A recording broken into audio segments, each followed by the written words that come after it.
ఓం శ్రీ మాత్రే నమః. శ్రీ గురుభ్యో నమః. అమ్మవారి పిలుపు ఛానల్కి స్వాగతం అండి.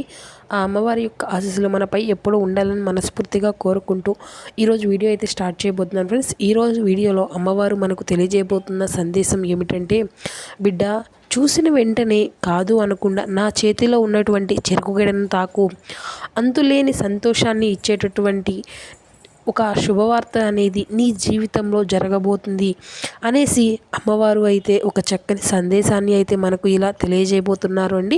ఇక ఆ సందేశంలో ఉన్నటువంటి ఆ పరమార్థం ఏమిటో తెలుసుకునే ముందు అందరికీ ఒక చిన్న రిక్వెస్ట్ ఫ్రెండ్స్. నా వీడియో కనుక మీకు నచ్చినట్లయితే ప్లీజ్ ఒక చిన్న లైక్ చేయడం మాత్రం మర్చిపోకండి ఫ్రెండ్స్. అదేవిధంగా నా ఛానల్ కనుక ఎవరైనా కొత్తగా చూస్తున్న వారు ఉంటే నా ఛానల్ని అయితే సబ్స్క్రైబ్ చేసుకోండి. ఇక సందేశాన్ని అయితే తెలుసుకుందాం.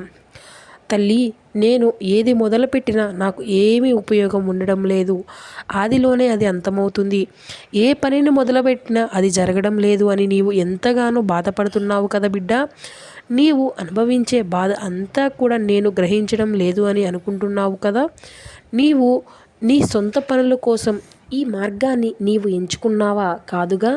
కేవలం నీ కుటుంబం కోసమే, నీవు నీ కుటుంబం అండగా ఉండడం కోసమే నీవు ఈ మార్గాన్ని ఎంచుకున్నావు కదా. నీవు చేసేది మంచి పని అయినా కానీ దానిలో నమ్మకం కలిగించుకోవడానికి సమయం అనేది పడుతుంది బిడ్డ.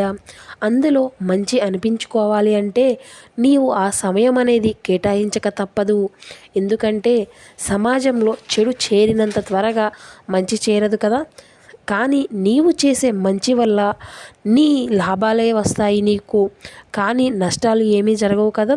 ఒకవేళ నీవు చెడు చేయాలి అని చూసినా కూడా అది నీకు నష్టాన్నే చేకూర్చుతుంది. కనుక బిడ్డ, నీ పని నీవు నిర్వర్తిస్తూ మంచి చేస్తూ నీ జీవనాన్ని సాగించు. నీ మంచి చేయడం వల్ల నీకు కలిగేటటువంటి నీ కర్మఫలము అంతా కూడా ఉన్నటువంటి సమస్యలు అన్నీ కూడా తొలగిపోతాయి బిడ్డ. నీకు అన్నీ కూడా మంచి రోజులే వస్తున్నాయి. నీవు ఎప్పుడూ నిరాశ చెందకు బిడ్డ. నీవు ఆలస్యం అవుతుందని ఏమో అని బాధపడకు. నీవు నిత్య దీని గురించి ఆలోచిస్తూ ఆవేదన చెందుతున్నావు. నేను గమనిస్తూనే ఉన్నాను. దీనితోనే ఇలానే దుఃఖిస్తూ కూర్చుంటున్నావు. నీ విలువైనటువంటి కన్నీరుని వృధా చేసుకోకు. నీకు అలాంటి పరిస్థితులు ఎన్నడూ కూడా రానివ్వను. నీవు ఎంచుకున్న దానిలో నీకు విజయాలు చేకూరుతాయి. దానికి నేను తోడుగా ఉంటాను. నీ మార్గంలో ఎలాంటి విఘ్నాలు కలగకుండా నీ గమ్యానికి నేను చేరుస్తాను బిడ్డ. నేను నీకు మాట ఇస్తున్నాను. నేను నీకు అండగా ఉన్నంత వరకు ఎవరూ కూడా ఏమీ చేయలేరు. నీవు నలుగురిలోనూ ఉన్నతంగా ఉండేలా నీ విజయం అనేది ఉంటుంది. మంచి లాభాలు పొందుకోగలుగుతావు. నీ కుటుంబానికి నీవు ఎంతో తోడుగా ఉంటావు. నీ యొక్క పట్టుదలకు నీ కుటుంబం నుంచి మంచి ఆదాయం రాబడి అనేది నీవే చూస్తావు. అదేవిధంగా నీకు నీ కుటుంబానికి మంచి ఆదరాభిమానాలు కూడా కలుగుతాయి. అలాగే నీవు చేసేటటువంటి పనిలో పట్టుదల, దానిపై నీకు ఉన్నటువంటి నమ్మకం నిన్ను మంచి మార్గంలోని అతి తక్కువ సమయంలోని విజయాలను చేకూర్చుతుంది. నీవు ఎప్పుడూ కూడా విజయం కోసమే ప్రయత్నం అనేవి చేస్తూ ఉంటావు కదా. అందుకే బిడ్డ, నీపై నాకు అంత నమ్మకం. కానీ నీవు ఆలస్యం అవుతుందని బాధపడకు బిడ్డ. నీవు చేసిన చిన్న పొరపాటు చెప్పన, నీవు ఏదైనా ఒక చిన్న ఆటంకం కలిగినా సరే దానికే నీవు ఎంతగానో బాధపడుతూ ఉంటావు బిడ్డ. ఇలాగే ఆగకూడదు కదా. ఎన్ని ఆటంకాలు కలిగినా నీ పట్టుదల, నమ్మకం, ఓర్పు కోల్పోకూడదు. నీ ప్రయత్నాలు అనేవి ఆపకూడదు. ఎన్ని ఆటంకాలు వచ్చినా విజయం వైపు అడుగులు వేస్తూ ఉంటేనే ఉండాలి తల్లి. ప్రతి ఒక్కరికి చేసేటటువంటి పనిలో ఒడిదుడుకులు అనేవి సర్వసాధారణం. కాబట్టి నీవు చేసే ప్రయత్నాలు ఆపకూడదు బిడ్డ. అందుకోసమే నీకు నేను తోడుగా ఉంటాను.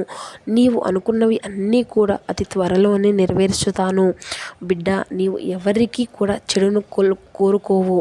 కేవలం నీ కుటుంబం యొక్క శ్రేయస్సునే కోరుకుంటూ ఉంటావు బిడ్డ. నీవు అన్నిటినీ కూడా మంచినే కోరుకుంటావు. అందరి యొక్క మంచిని కోరుకుంటావు. కాబట్టి నీకు భగవంతుడు ఈ విధంగా అన్యాయం అనేది చేయడం లేదు. నీ యొక్క మనస్తత్వం అనేది అంత మంచిది. నీది ఎంతో సున్నితమైనటువంటి మనస్తత్వం. ఇంతటి మంచి వారికి ఎందుకు మంచి జరగదు చెప్పు. నీకు ఎందుకు విజయం చేకూరకుండా ఉంచుతుంది. కొంత ఆలస్యం అవుతుందేమో కానీ నీకు అంతా కూడా మంచి చేకూర్చుతాను బిడ్డ. నీవు ఎప్పుడూ కూడా బాధపడకు, అలాగే ఎప్పుడూ కూడా దిగులు చెందకు. ఓడిపోతానేమో అనేసేటువంటి బాధనే నీలోకి రానియకు. నేను ఎన్నడూ కూడా నా బిడ్డల దగ్గరే ఉంటాను తల్లి. దేనికైనా సమయం సందర్భం అనేది ఒకటి ఉంటుంది కదా, అది నీకు ఎప్పుడు చేరాలో అప్పుడే నీకు చేరుతుంది. కాకపోతే అది నీకు ఇప్పుడు మొదలవుతుందనే చెప్పుకోవాలి. ఇది నిన్ను ఉన్నత స్థాయికి చేర్చుతుంది. కాబట్టి బిడ్డ, ఇక ఎన్నడూ కూడా అపనమ్మకంతో ఆ పని జరుగుతుందో లేదో అని నీవు చింతించుకో. దేనికి కూడా భయపడకు. నీవు దీనిపై ఏ కార్యం మొదలుపెట్టినా కూడా మనసులో నన్ను గట్టిగా తలుచుకో బిడ్డ. నీవు మొదలుపెట్టిన పనిపై నిష్టగా, నమ్మకంతో ఆ పనిపై దృష్టి పెట్టి కార్యం సిద్ధించాలి అనే దానిగా మార్గంలోనే నీవు మొదలుపెట్టు. విజయాలు వరిస్తాయి. ఇంకా ఎప్పుడూ కూడా అపనమ్మకంగా ఉండకు తల్లి. నా బిడ్డలు దుఃఖిస్తే నా మనసు ఎంత వేదన పడుతుందో నీకు తెలియదా బిడ్డ? నీవు అనుకున్నటువంటి పనులు అన్నిటిలో కూడా విజయం చేకూరి నీకు మంచి విజయాలు చేకూరుతాయి. ఖచ్చితంగా నీ పని నీవు అనుకున్నటువంటి సమయంలోనే పూర్తి అవుతుంది. నేను నీకు మాట ఇస్తున్నాను. నీలో ఒక చిన్న బలహీనత ఉంది. అది ఏమిటో తెలుసా? ఎవరైనా ఏదైనా ఒక చిన్న మాట అంటే ఇక దాని గురించి ఆలోచిస్తూ ఉంటావు.